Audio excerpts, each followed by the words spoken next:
is Super Draco 380, and we're back for part 2 of the Lego Batmobile on Why, the show where I don't always have an answer to that question.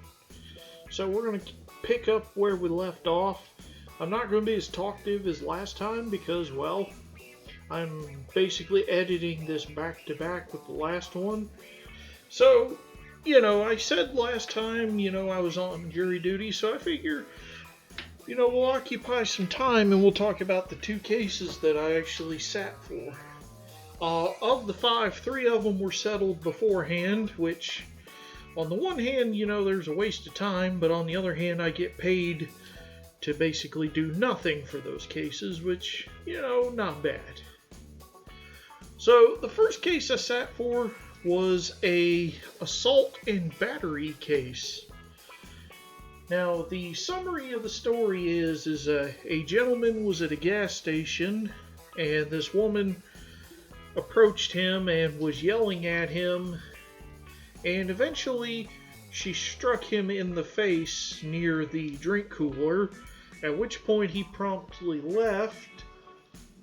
He called his mother, and his mother advised him to call the police, and at which point he called the police and had her arrested. So this was an interesting case because, long and short, it's assault and battery. Now, what makes this fascinating, though, is the relationship between the plaintiff and the defendant. Or, not the plaintiff, I guess you'd say the victim and the defendant, although victim's in air quotes. Now, first thing in this case is the defendant had this lawyer with her, and ooh boy was he slimy. And I'm not trying to say lawyers are slimy by default, but he fit that to a T. But in the argument for the case, literally, the plaintiff's description of what happened is she approached him, started yelling at him, and when he didn't respond or to anything she yelled, she slapped him across the face and he left. So, and then, the prosecution had a security footage video of it, but they never showed it to us. But what really compounds this and makes it interesting is that the victim, and I'm saying that with air quotes, he knew the defendant because he was being prosecuted for exploitation of a minor for recording the defendant's 12-year-old daughter in the shower. So, and the lawyer, who, even though he came off as very slimy, he made a very good point. Because this case, we ended up finding the woman not guilty. And it came down to 3 things. The first is they didn't show us the security footage of it. The victim alleged he tried to get it. The police officer investigating it said he saw it, but they didn't present it. But then it became a question of,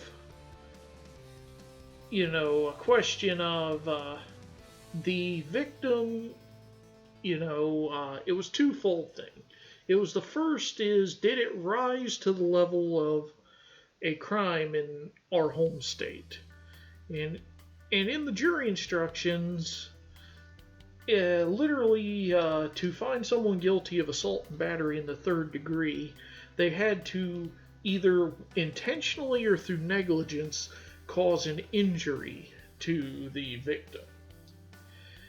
And what swayed us on not guilty is even though it was not in dispute that she slapped him, the victim himself literally said he was not injured. He didn't go to the hospital. He didn't go to the doctor. He didn't call a psychologist because of PTSD. Nothing. In his own story, he left and called his mom to even determine if he was going to prosecute or see what he should do. And all that together just, it didn't rise to the level of assault and battery because the air quote victim did not claim any form of injury. And that was what sealed the deal. The other thing was credibility, because we had to find the defendant guilty. It had to be beyond a reasonable doubt. And at least, especially for me, I argued this in the jury room. Why did they not show us the video? What was on that video that really they did not want to come in front of us jurors? And I thought about it, and given their history and what's going on with his exploitation of a minor, I honestly believe he said something to her. Oops, dropped something. And that's what caused her to slap him. Now, does that make it okay? No. But it impeached. And so, man, I'm throwing stuff everywhere. So what it is it comes down to a moral and ethical standard, because he by the wording of the law, he suffered no injury. So by that alone, it means that they failed to make the case beyond a reasonable doubt, because it didn't even rise to the wording of the law. But then his own lack of credibility, also contributed to that. And considering the content I make, this is a long, elaborate talk on a complicated subject. So I don't know how many people are going to care. I actually am halfway expecting most of the viewers to mute me and just play their own music. Which is okay. Watch the video however you want. I just appreciate you clicking. So then the other case I actually found far more interesting. It was a civil case. A man's goats were attacked by a group of dogs from the neighborhood, and he was suing one of his neighbors who owned a dog for killing one of his goats and wounding the other. And so, the facts not in dispute was that a dog attacked the goat, but the defense, before we get to that, so the plaintiff's claim is that he had worked all night and was at his house sleeping, and his aunt woke him up because the dogs were attacking his and his wife's goats. And when he got the dog off the goat, he was able to follow it a few steps and see where it ran to, and it ran to the neighbor's house that was who's the defendant in the case. And so then, upon checking on the goats, one was dead, and the other had some wounds to its face and neck. And essentially, the defense rebutted this as the dog had never attacked anything like that before, and that,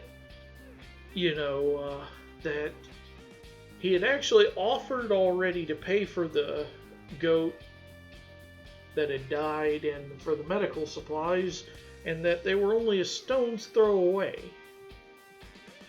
And so, on paper it seems pretty simple. Oh, and his other thing is that there's no proof. He claims there's no proof his dog did it. Now, the plaintiff, they provided two pieces of evidence. They had a short video from a Ring doorbell camera, and although it didn't show the fight, it shows him being woken up to come break up the fight. And then he had some pictures of the other dogs. And unfortunately, the dog in question who he witnessed attacking the goats was a pit bull. which I'm not going to go down that tangent. Pit bulls are some of the nicest, friendliest dogs ever if they're properly trained and exercised. But, some pit bulls, and it's not unique to pit bulls. Combat dogs in general, some of them just snap without warning. I've heard instances of this with pit bulls, Akitas, Chow Chows, and several Dobermans, and a few other breeds. Doesn't mean they're not a great dog. It just means sometimes people who don't know how to take care of them own them and end up giving the whole breed a bad name. Now, in the case of the jury deliberation, for us, it started out, we were kind of skeptical until we saw the video. We were able to watch the video several times in the jury room. Because one of the jurors, he noticed a detail that neither the plaintiff or the defendant noticed. The aunt who came and woke up the plaintiff was literally on the ring camera telling the plaintiff, get up. The defendant, she named him by name's dog, is attacking the goats. So, the woman in question wasn't there, so she couldn't offer testimony, but the video, she clearly names whose dog it was. But then, we thought about it and we're discussing it, and the defendant's words that I could throw a rock and hit the plaintiff's house. So, it then play into the story, because I was kind of incredulous. Wait, my goats are hurt. Why am I not going to check on them? But if the house is just a few steps away, yeah, I can take a couple steps to see where the dog goes before tending the goats. But then, on top of all of that, the defendant basically, he was caught in a lie by the plaintiff. During cross, the defendant, during his testimony, he had said that he had offered to pay for the dogs or pay for the goats and this and that, but then on cross, he admitted he had never actually directly talked to the plaintiff. And the guy works at night and the defendant works during the day, so it's probably hard to catch each other. But at the same time, if I could throw a rock and hit his house from my front porch, I should have been able to go over there and talk to him before this went to court. Now, keep that in mind, because that actually comes back in our discussion later. So, so we have literally two eyewitnesses that saw whose dog it was and could identify it. On top of that, the defense doesn't even have a defense other than the dog never did it before. And so we ended up finding in favor of the plaintiff because of that. Because this is a civil case. This is preponderance of the evidence. What is more likelier than not based on the evidence? And based on the evidence we were given, it looked like the neighbor's dog. Now, maybe he was the sweetest dog ever, and maybe he just was running with a pack of dogs and pack mentality took over. Maybe they broke into the goat's pen, not even meaning any aggression, and the goats, being scared, started the fight. But regardless, the dog shouldn't have been in the goat pen. That was our other sticking point. Why isn't this pit bull, why isn't there if they're not going to get him an invisible fence, why is there not a regular fence? If they're not going to do that, why is he not on like a tether or a chain or something, or one of them rope things where they can run back and forth all they want? Why is he letting this dog run around wild? Now, I said put a pin in before that they could easily communicate, because we gave the plaintiff the goat that died. We gave him the money to replace that goat. He was also asking for court costs and costs for the medications and band-aids and whatnot, medical supplies for the injured goat. And we ended up not giving him that. And what it came down to for us as the jury is the same thinking about the plaintiff not coming, or the defendant not coming to talk to the plaintiff to even try to see if it was his dog or not. I mean, why would he offer to pay if he didn't think his dog did it? But then at the same time, why would he do it through intermediaries when it's right there? And then the same thing applied to the plaintiff. Why didn't he go to the defendant's house? Why didn't he go talk to them about it? Instead of jumping to sue him within a couple weeks by their own descriptions. So in the end, we gave him the money to replace the deceased goat, but not the rest, because we didn't think that it warranted him receiving compensation for everything. So yeah, that was the experience in jury duty. It was interesting. I'm not going to say it was fun, but it was definitely interesting. And I did get paid to go, so we'll see how much I netted from that. I know how much the jury fee is, but I'm curious if they're going to pay me mileage or not. Thankfully, my employer has jury pay, so they're actually going to pay me the rest of my night's pay for the night I couldn't work because I was at jury duty.